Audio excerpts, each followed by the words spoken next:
Hi, welcome back to Geek Talk. We've been out for a little while. Got a lot of stuff going on. Jonathan Chestnut. Nieema Williams. I was going to say it, but then I was going to screw it up. It's Nieema. It sounds like something from the Black Panther. Black Panther. Okay. Yeah, we can do that. Wakanda forever.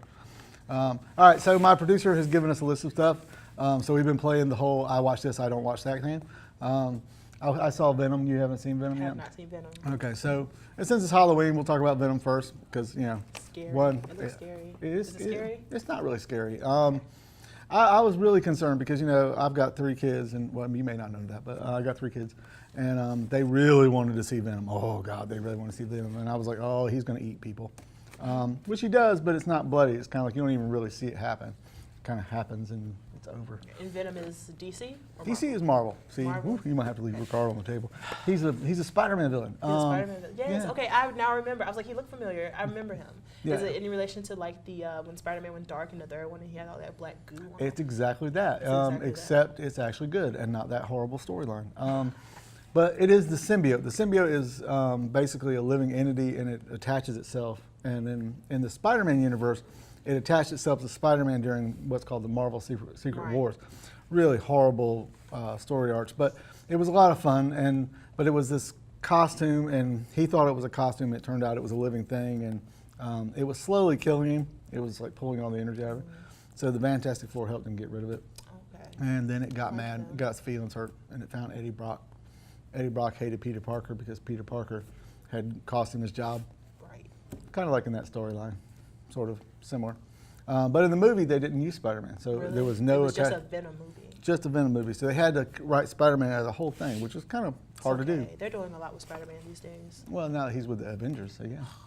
I know, and he's like 12 again. I like that. The high school, the homecoming. I was like, what's going on? Yeah, I love it because it's closer to what we would call the Ultimate Spider-Man. The Ultimate series started in like the late 90s, and they reinvented the Marvel Universe, and they reinvented it intelligently.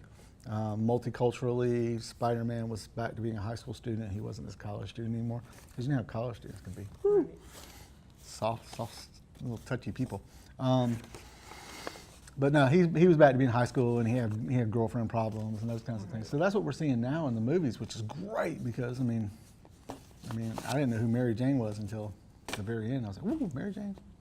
All right, but Venom is a whole different thing. So they find this alien and they bring it down to Earth, and this is a spoiler for anybody that's not seen it. You know, pause.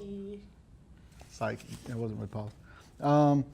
But they bring the aliens back, and they're trying to experiment, create better humans or whatever. And the Venom and the symbiotes are intelligent. They already understand our culture. I don't really understand how that happened, but they did, and so. It ended up symbiote fighting symbiote. You know, he wasn't a hero. He's more of what we would call an anti-hero. He's okay. like a vigilante. Well, they're all vigilantes because they take the law into their own hands. But anti-heroes actually like kill people or they take it too far. Vigilantes are really just nice people who don't mind doing bad things. No, I mean even Superman's a vigilante because you know it's not his job to stop the guy robbing the bank, but he steps into anyway. But the Punisher's a vigilante because the guy's robbing the bank and he shoots him in the head. Oh. It's just that when he shoots him in the head, he's like, okay, that's crossing a line. Superman just. All right, so the other thing we're going to talk about, because any other questions about Venom? Any? No. Anybody? Room's quiet. Do you have any questions about Venom? I'm just going to, I need a list. I'm just going to start from the top where I need a list in order of everything I should watch from, you know, Marvel and DC. I don't want to be biased. I don't want to pick a side because I like DC things and I like Marvel things. I just want to I need something in order. If someone came into my office today and they're like, I know you're a DC guy. I'm like, no, I'm not a DC guy. I'm a comic book guy. I like Marvel. I like DC. They're all great stories. It really just kind of. DC seems to always be a little darker though. That's just the general genre, the way people are writing them now. I mean, what DC was shooting for was an older audience because Marvel had already sort of started this whole younger, funny jokes kind of thing.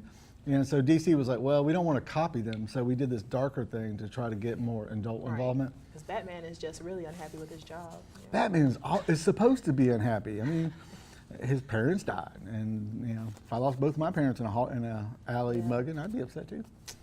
And then he brings in a lot of small kids. That takes the whole thing in a different story. All right, Supergirl though. You like Supergirl? Supergirl is amazing. I love Supergirl. I'm just like, I didn't know anything about Superman, but I was like, this series looks great. I'm gonna watch it. And it was, I just love it. Alexis Benoit, the lady who stars as Supergirl. Great. They have a really great cast. Supergirl is just. They mention Superman occasionally. It took them a long time. Yeah, it took a long time for them to actually bring Superman in. It's her cousin. The story goes she was sent with Superman at the same time when Krypton was being exploded, but her pod got off course, which is, the storyline they tell at the beginning of every episode. And she was in orbit for like 12 years before she actually made it to Earth. And by that time, Superman had already became Superman. He was like 25-ish. Around the age, and so now she has to start from 12 and she grows up, so technically she's older than him, but people don't know her, and she came to protect him. And so it's like, okay, Superman, so now she just wants to be normal. She doesn't want any other powers, which they get from the yellow sun, our sun. So she's just a reporter from the. You're good on that. Yeah, I love the Supergirl storyline because it's like, they could have did anything. He could have had another evil cousin, but they choose to give it like an older female cousin. She's nice, she just wants to be regular. It's actually pretty accurate to the story arch. Supergirl first appeared, I believe, in the 1950s, maybe 1960s. And it was basically during a time when they were trying to soften the superheroes down a little bit. And Superman wasn't there a Batgirl too? Well, there was a Batgirl, Batwoman. Yeah. Well, that was because they thought Batman and Robin looked too gay. And so, not to be offensive, but that was what they said. They looked like homosexuals. They were promoting homosexual lifestyle. This was actually Congress. He was significantly younger than Batman, so Robin was like a kid. Yeah, there's a whole story there. So, but they introduced Kathy Kane and her niece, who was Batwoman and Batgirl. Right. And they didn't have utility belts; they had utility purses. It was so misogynistic. They had like makeup-based weaponry. Laser lipstick. They did. It was actually a laser lipstick. I had a coloring book, and I think we used to color. Me and my sisters used to color Batgirl and Batwoman.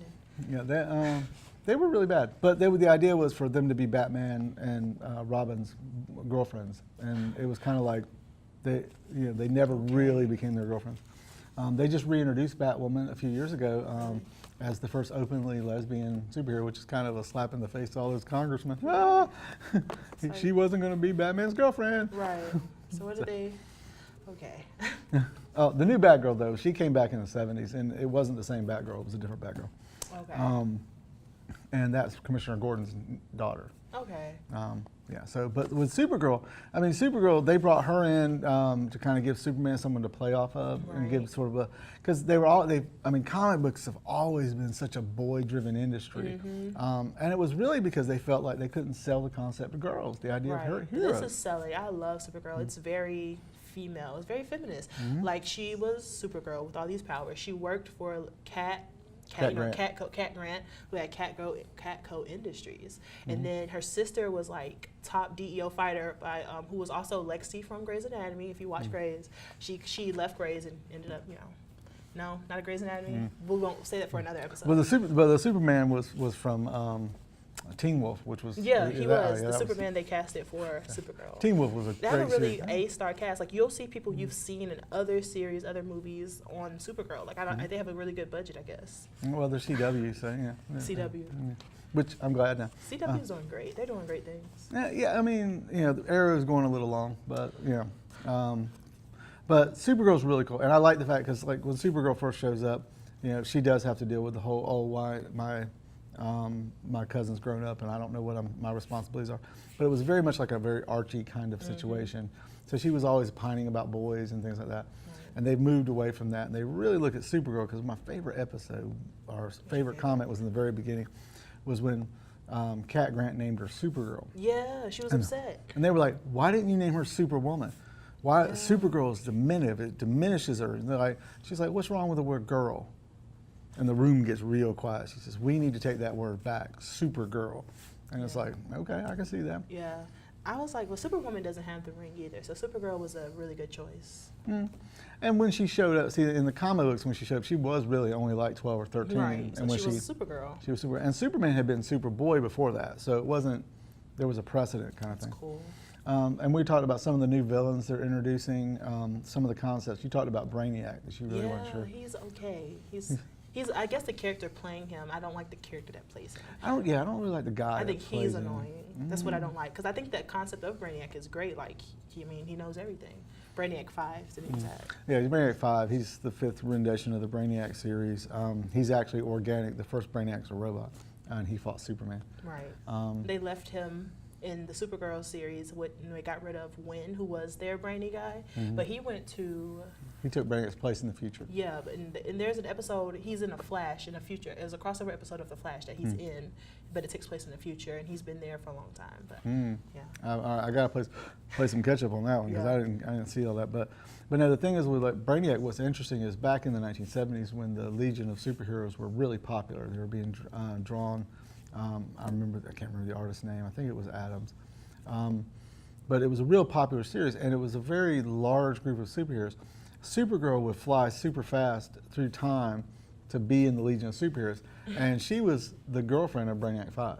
Really? Yeah, That's because she was super emotional, and he wasn't. And so it was like opposites attract kind of thing. Okay. I don't know if they're going down that road. I hope not, because I don't like the guy playing him. I hope not. Yeah, that wouldn't work at all. Now, Brainiac 5 in the comics was much cooler than this dude, so this guy is more like a bumbling kind of thing. The Flash. It looks cool. I've seen some, not much. I'm familiar because of the crossovers with Supergirl. So. But you know what's extra special right now? Because you're talking about Brainiac and Supergirl and all that. They've just introduced Flash's daughter with Iris. She's from the future. She's from the future. Yeah. She is XS, which is a Legionnaire. Oh, And so like kids of the Legion? Well, no, she's one of the Legion. She was with Mon-El. Oh. So I don't know if they're going to cross those things together because at some point the Flash goes and lives in the future and he takes Iris to protect him. Right. And that's where XS is born and she becomes a Legionnaire. Oh. And so I think they've showed that she has a Legion ring. And that would be cool if that was connected, if somehow these divergent universes somehow merge at some point. That would be cool. Yeah, it might be, because I mean, the problem with the worlds they have right now is they have Flash and Green Arrow in one world, and they're introducing Batwoman. She's coming in. Yeah. Oh, I cannot wait. What's that girl's name? She was in Meg. She has all the tattoos, really short hair. She was in Ruby Rose? Yeah. She's gonna be Batwoman? She's gonna be Batwoman. Oh, that's gonna be so cool. Yeah, and it's an alternate universe. Would be a great where the guy that plays Green Arrow is the Flash, and the guy that plays Flash is Green Arrow. And so she's going to be in there. But that introduces the concept of Gotham. Right, the city of Gotham, which is already out, which is, doesn't Jada Pinkett Smith, wasn't she? Well, now Gotham's a different story arc. That's a different Gotham. Okay. Right, but in this universe, they've already mentioned Wayne Industries, which is Batman. Right. And so then they're introduced Batwoman, who is a derivative of Batman, part of the Bat family. Wow. So there's all that. So all these things are working together. So DC is complicated in their universe and everything else. But we were talking about the Marvel thing because you really haven't been watching Daredevil. No Daredevil. They just canceled Luke Cage and... Yeah, I tried to watch Luke Cage and I just was like, I'll get around to it, but now it's canceled. I mean, I guess I'll see what's there on Netflix. It's really awesome. We lost Iron Fist, and the first season of Iron Fist I didn't really think was that strong because they played Danny Rand kind of like Danny Rand was in the 70s. He was kind of a happy-go-lucky kung fu Buddha guy. But in the second series, though, it becomes deeper, and the Iron Fist, he moves the Iron Fist. The Iron Fist gets moved around from a couple people, and so it changes the story. So when they said there's no third, I was like, oh man, they were finally starting to get interesting. Do you think it was an issue of viewership, maybe? In Iron Fist case, yes. From what I understand, from what I've read about the Luke Cage problem, it was a problem with the producer and Marvel and creative differences and that kind of thing. Because Luke Cage was amazing in the fact that... I know a lot of people watch Luke Cage. It was very popular. Well, and they introduced a lot of ideas about Harlem that people really, that just haven't really been publicized. The history and the depth and all the things that happened in Harlem. So there's all these references, historical references they make, and they're actually filming in Harlem. Right. So the backdrop is the community. Authentic, very authentic. And that's what Luke Cage was always about. It was about, this man going back to his community and trying to make things right. And, And they left it on a cliffhanger that I'm not real happy with, because in the last season of Luke Cage, you know, he's kind of taken over the bad guy's organization. Where are we going with that? Right. You know, so, but they haven't said no to another Defenders, which Defenders is Right. Daredevil, Iron Fist, Luke Cage, and Jessica Jones. Oh, that sounds cool. And Jessica Jones is a good series, Yeah, especially for women. Yeah, I need to finish all my shows. I started Jessica Jones too. She was very good. I think the actress who plays her actually also has a podcast. But that's, Wow. And see, you've been watching Sabrina. I haven't been watching Sabrina. It's amazing. So what do you think Always about was a fan of Sabrina the Teenage Witch, which I knew there was a original CW version, Archie comic version of Sabrina. So the new Chilling Adventures of Sabrina is a Archie comic take on, finally the Archie comics has come to screen, basically, because Sabrina the Teenage Witch was not meant to be the Archie. It was very happy, you know, her magic, she had sparkles and glitter coming out of her hands. This one, on episode 1, they're already like put those spells on See, them. you say that, but then my question is, have you ever read Archie comics? Because They're they dark. weren't. Yeah, they're Not the originals. Archie originals? Archie comics was originally designed for young women, really. and that's why Archie was so non-threatening. So the whole Riverdale thing Yeah. and the whole New Sabrina, the whole darker angle of these characters, is really indicative of our time, because the Betty True. Veronica, they were always fighting over Archie's attention, but it was, you know, a frenemies kind of thing. Yeah, are you watching the new Riverdale? I've been watching it up till last season. Yeah, they did a lot. It's come back on, and I'm just gonna wait for it to finish, and I'm just watch it on my own pace. But this Sabrina is very dark. Like, she is born knowing that she is a witch, unlike the television series when she found out on her 16th birthday. She knows she's a witch in this Chilling Adventures, and on her 16th birthday, she has to choose to officially accept her powers and write her name in the Book of the Beast. It comes down to it, she's like, I don't want to do it, because and when she does, she has to give up her Harvey and her mortal friends in her high school, and she has to go into the witch world and go to their school for unseen arts, basically. And she doesn't want to do it, and she says no, which causes a whole basically a court case, the devil versus Sabrina, because turns out that her father betrayed her, signed her name before when she was born. It's a whole debacle, but it's really dark. The Zelda is really evil. Aunt Hilda they make her really, really dumb. Like, it's sickening how dumb she is. Like, she does whatever Zelda says do, and when she doesn't like it, Zelda like whacks her. Now I'm gonna have to watch that. I've seen the previews, and I saw where the 4 witches, it's Sabrina and 3 other witches, and they're walking, and Doing bad things. They were mean. what was that? What was the? It was part of the preview, right? The trailer. It was part of the preview, but there was a movie years ago about 4 witches, and where there's 1 good witch and 3 bad witches, and that was very structured to look like that, and it was God, I can't remember what that was called. It'll come back to me. But no, that gives me something to catch up on. I had really seen it and been like, oh, Sabrina the Teenage Witch. Oh, Right, but you know, I was like, I don't think I want to see it, because with all these reboots coming out, I was like, oh, another one, and I thought they were going to do another teenage. I was like, I don't want to see that twice. Yeah. But this Chilling Adventures is great. Like, if I could stay up like 24 and watch it through, I would. But I just don't have that kind of time. Anything that shows up on Netflix lately, I'm all about. Aquaman coming. Want to see it? Seen the trailer? Greatness. Yeah. I'm all for it. I'm happy that they Finally, modernized. someone gives Aquaman some time. Some buff when he's like Right. standing there as a kid and all the sharks behind him. Like, seriously. And then last, I think, because we only got a minute or so to talk about the Fayetteville Comic-Con. You didn't make it? No, I didn't go. I heard about it after the fact, and I was like, I would have totally went, because you know they talk about a lot. I mean, there's everything is represented at the Comic Cons, which I think is a great thing if you're interested in a lot of stuff. Because like even for me, I know they had like the Potter universe there, the DC, the Marvel, all types of anime. Everything was there. So I wish I could have been a part. Well, and like, honestly, this year I didn't go this year, and this is like, I guess only like the 3rd year. I've been every year except for this year. I didn't go this year, mostly because by the time I got to getting tickets, it was almost completely sold out. But my Facebook was just riddled with people wearing costumes and engaging, and so my thought is maybe I didn't get to go, but these people really did get to enjoy their culture, this pop culture.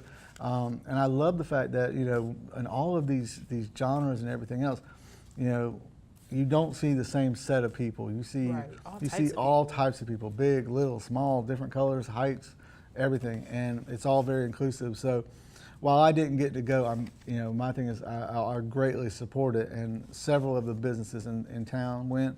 Gamers Guild out in Spring Lake did, and they always bring their A game, and so That's good. I was thank them Harry for Potter that. for Halloween. Yeah. Oh, the movie Halloween? Subtly. No, I was Harry Potter yesterday. Oh, for real Halloween? subtle. No. Real subtle. I was Mr. Incredible, but I'm Really? Mr. Incredible every day. So, all right. But with that, ladies and gentlemen, we're almost out of time. So we're going to say bye. Read your comics, watch your shows, send us emails. Tell us what we're talking about that I get wrong, because I do that a lot. Me too. I've been married for 17 years. She tells me when I do everything's wrong. All right. Peace out. Until Bye. then.